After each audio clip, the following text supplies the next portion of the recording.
The time has come for the era of everyone. Snapdragon Pro Series presents Brawl Stars Asia Pacific. Today, for Week 5, we've got two matches to break down here, starting off with Cistlia vs Sang in the round of 16. Game 1 was on hot potato and things started off pretty badly for Cistlia. Their max search BB drop wasn't able to deal with the spike bull Colette, leading to some frustration on Cistlia's part. Colette in particular was hard to pin down, giving Sang a lot of initiative during fights, and Cistlia could only stand and watch as the safe crumbles to dust. The next game was Knockout on Bell's Rock, and this time Cistlia drafts a Janet Carl Rosa to Sang's Gale Bell Max. Shu makes good use of the Janet, catching Sang off guard in the first round.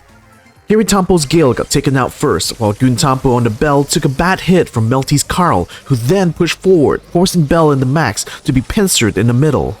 Shu and Shizuku used this to move in on Beyond Nana, taking the Max out, leaving Guntampo isolated. Cleanup was pretty easy from this point on. The next round, Shu had Janet's Crescendo ready, which she used to force Guntampo into a corner.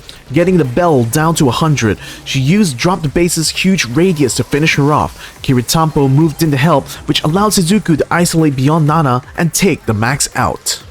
Kiritampo tried to hold out, but another Drop the Base pinned him against the fence and it was pretty much game over by that point. Shu even getting another Crescendo to end the fight. First set goes to Cistlia.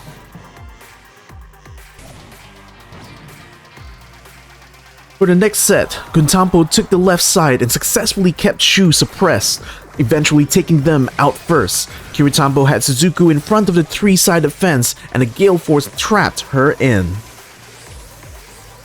Melty tried to fall back by this point, but a poison cloud had already started to creep in, so Sang pretty much had the Carl completely drawn and quartered. This gained Sang some momentum, and Kiritampo was on double duty for the next round. First, ganking Shizuku and forcing her to use strong stuff and fall back into the grass, then swinging around to the left to help Guntampo take on Shu. Without the Janet, Melty and Shizuku tried to regroup, but Beyond Nana sprayed the grass, forcing them to separate. Kiritampo pounced on the weakened Rosa. Melty tried to get onto Guntampo, but the Bell kept her distance for Kiritampo to put in the finishing touch.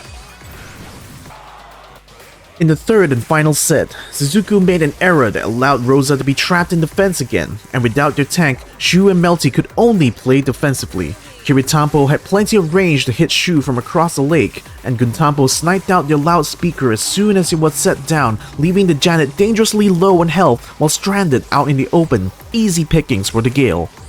Left all alone now, Melty did the only thing they could do, which was to hold out until the poison cloud could come in to properly spell their doom.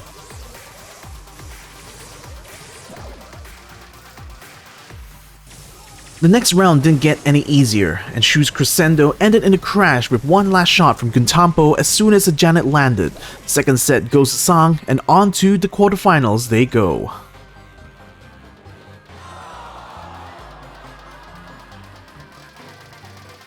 Next, let's have a look at Winter vs Fluffy for the Grand Finals. Game 1 was a brawl ball at Super Beach. A quick set of eliminations took out the entirety of Fluffy within seconds of each other and got the first goal for Winter. And a combo kill from the Byron Gale Squeak drop net them the second goal with ease. Crow Spike Terra draft found it hard to deal with Squeak's huge effective area for his big blob, and Batoman's use of the Blustery Blow star power made his Gale Force even more deadly, with a 1.2 second stun on the Terra and Spike, opening a window for Levi to shoot and score.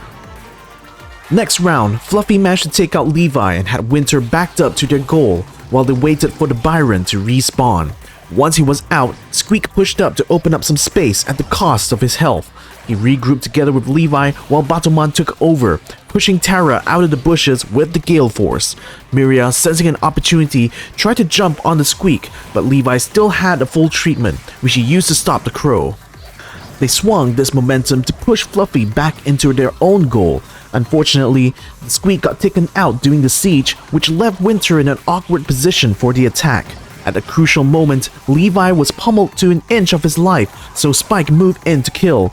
On his way down, he bumped into Squeak and was caught up fighting him instead, which allowed Levi to sneak up unopposed and score the set-winning goal.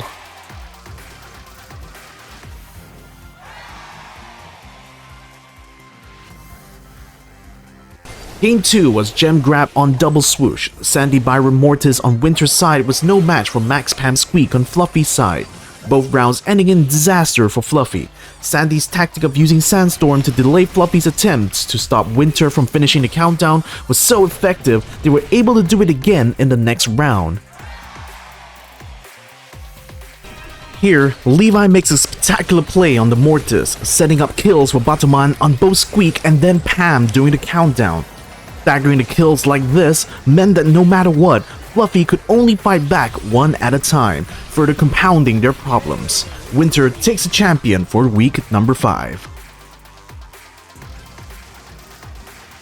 This run puts them second on the leaderboard just behind Cistlia by 5 points, while Sang takes the third rank despite losing out in the quarterfinals. That's all we have for now. Join us again next week for more Brawl Stars action only on the Snapdragon Pro series.